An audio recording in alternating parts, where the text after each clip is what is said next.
This is Pratima and welcome back to the session. In this session, we are going to discuss the fifth lecture of this course.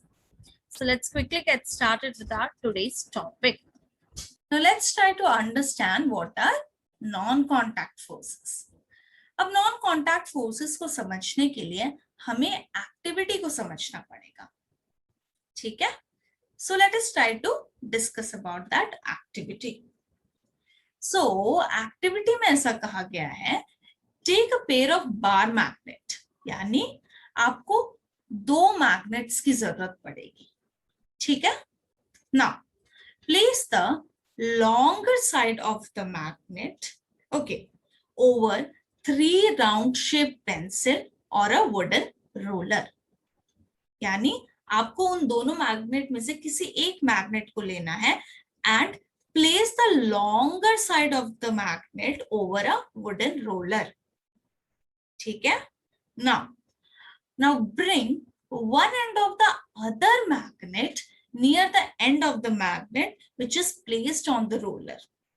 So एक को तो हमने wooden roller के ऊपर रख दिया है, अब दूसरा वाला जो मैग्नेट है उसको आप इस मैग्नेट के करीब लेकर आओ and make sure that both the magnet should not touch each other, should not come in contact with each other.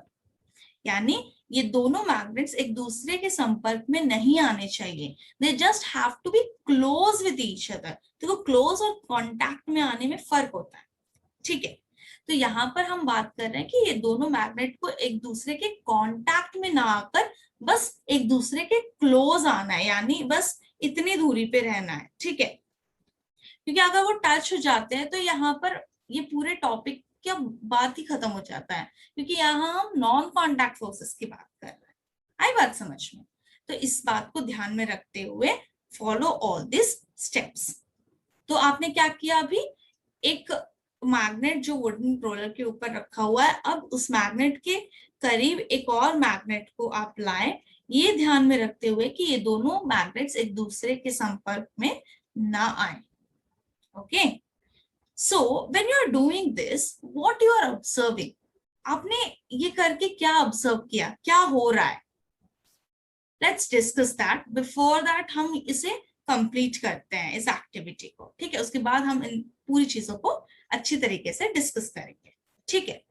Now second task आपको ये दिया है कि अब वो जो मैग्नेट था जो आप पहले वाले मैग्नेट के करीब लेकर आ रहे थे, अब इस मैग्नेट के दूसरे साइड को लीजिए, ओके, और उस एंड को इस मैग्नेट के करीब लेकर आइए. यानी जो वुडन रोलर पे एक मैग्नेट को हमने प्लेस किया, उस मैग्नेट के करीब आपको वो मैग्नेट लेकर आना है जिसको आप थोड़ी देर पहले यूज किए थे, बट अब उसके दूसरे एंड को यूज करते हुए उसे करीब लेकर आना है. Now in this case what you observe, तो ये दोनों चीजें हमको समझनी पड़ेगी. ओके, सो क्या होता है ना कि जब दो मैग्नेट्स बेसिकली जब एक दूसरे के मतलब करीब आते हैं, when they come in close with each other, तब हम देख सकते हैं कि अगर दोनों ये जो पोल्स है, यानी एक पॉजिटिव और एक नेगेटिव है, तो हम ये कह सकते हैं कि ये एक दूसरे से अट्रैक्ट होंगे. यानी ये दोनों मैग्नेट बिना टच हुए, बिना कांटेक्ट में आए अट्रैक्ट होंगे. ओके, वेरास अगर दोनों सेम चार्जेस के हैं, यानी ये भी पॉजिटिव है, ये भी पॉजिटिव है, यानी दोनों पॉजिटिव पोल्स है, सेम लाइक पोल्स हैं, तो हम कह सकते हैं कि ये दोनों एक दूसरे से दूर जाएंगे, यानी ये दोनों रिपल होंगे, because they are like poles. Like poles यानी having same charge, possessing same charge. और अगर unlike poles है यानी they are having different charges. एक पॉजिटिव होगा, एक नेगेटिव होगा. तो जब एक पॉजिटिव और एक नेगेटिव चार्जेस आते हैं एक दूसरे के क्लोज, तब क्या होता है कि ये एक दूसरे से अट्रैक्ट होते हैं. ओके, वेरास अगर पॉजिटिव पॉजिटिव या नेगेटिव नेगेटिव दोनों सेम चार्जेस एक दूसरे के क्लोज आते हैं, तो वहां पर रिपल्शन देखने को मिलता है, वो एक दूसरे से दूर होते हैं. तो ये बेसिकली हम रिलेट कर सकते हैं ना कि ये पुश और पुल से थोड़ा मैच करता है. अब आप पूछोगे भाई कैसे? तो देखो यहाँ पे जब अट्रैक्शन हो रहा है यानी ये एक दूसरे को अपनी तरफ पुल कर रहे हैं, जब रिपल्शन हो रहा है यानी ये एक दूसरे को अपनी तरफ से ऐसे पुश कर रहे हैं कि आप यहाँ से निकलो, आप वहां से निकलो, मतलब एक तरीके से वो पुश कर रहे हैं। Okay, they are rippling each other. whereas जब अट्रैक्शन हो रहा है यानी वो एक दूसरे को अपनी तरफ खींच रहे हैं, they are pulling each other. So ये कह सकते हैं कि यहाँ पर भी पुश एंड पुल का कॉन्सेप्ट हम रिलेट किया, मतलब रिलेट कर सकते हैं, isn't it? Now, a magnet can exert a force on another magnet without being in contact with it.